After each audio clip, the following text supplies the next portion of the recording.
Hi, this is David Breslow again, founder of the Personal Best Academy and author of Wired to Win and 7 Laws of Human Potential, 21 Days to Change the Way You Live, Work, or Play.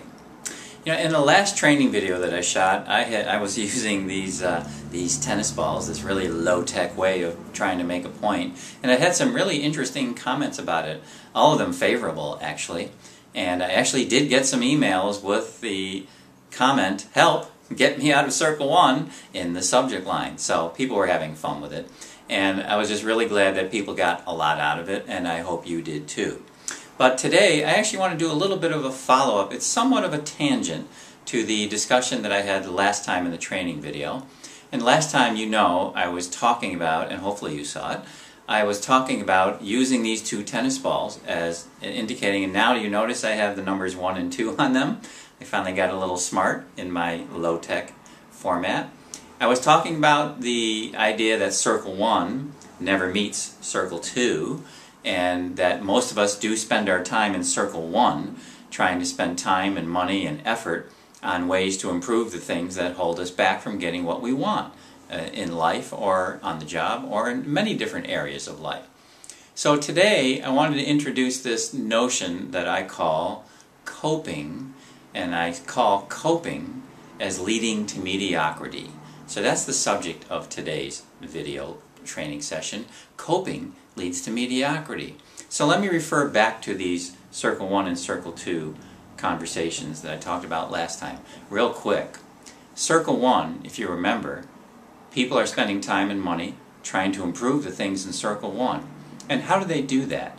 Most people I know tend to use coping mechanisms when they're in circle 1. Very common. Once again, it makes logical sense. What I called last time a logical error. But it doesn't really work. Now, here's something interesting about coping and why I say coping leads to mediocrity. In fact, I don't help any of my clients to become better copers, because coping is really just putting out fires.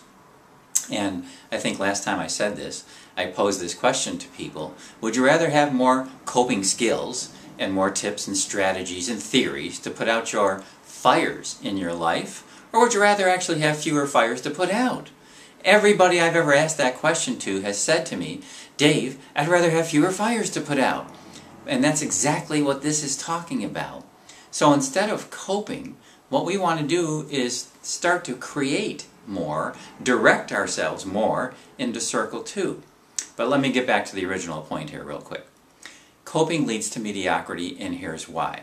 If you go to the dictionary and you look up the word cope, the synonyms you're going to find are things like to manage, to deal with, to handle, to get by.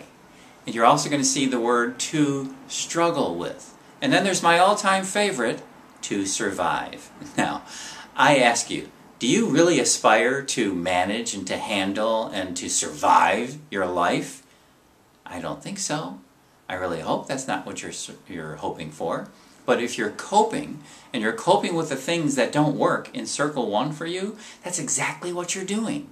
You're actually learning how to manage and to deal with and to handle things a little better, which makes sense to a lot of people. But I don't find any particular badge of honor in just learning to handle or manage or cope with things better than you did before.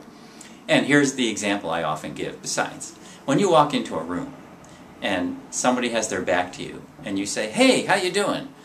Do they ever turn around and go, "Hey, I'm doing really great, I'm coping"? No, they don't do that. Nobody turns around with a big smile and says, "I'm coping." Usually if somebody's coping, they're going to kind of sound like, "Well, you know, I'm getting by, it's okay, I'm managing, I'm dealing with what's going on in my life," and they kind of sound like that. They don't sound very energized, do they? They don't sound very inspired.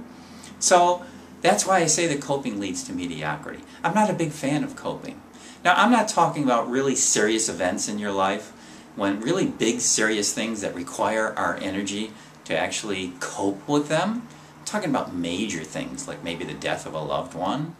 Okay, now you want to cope with that, but if you stop coping with every little thing in your life, and you start literally creating and directing your energy into circle 2 more often, then when the big things in life happen, you're going to have that energy left to really cope with it as you need to. You want to have your energy reserves left for you for those really big life moments that happen to all of us. So once again, today's training video is all about coping, and that coping leads to mediocrity.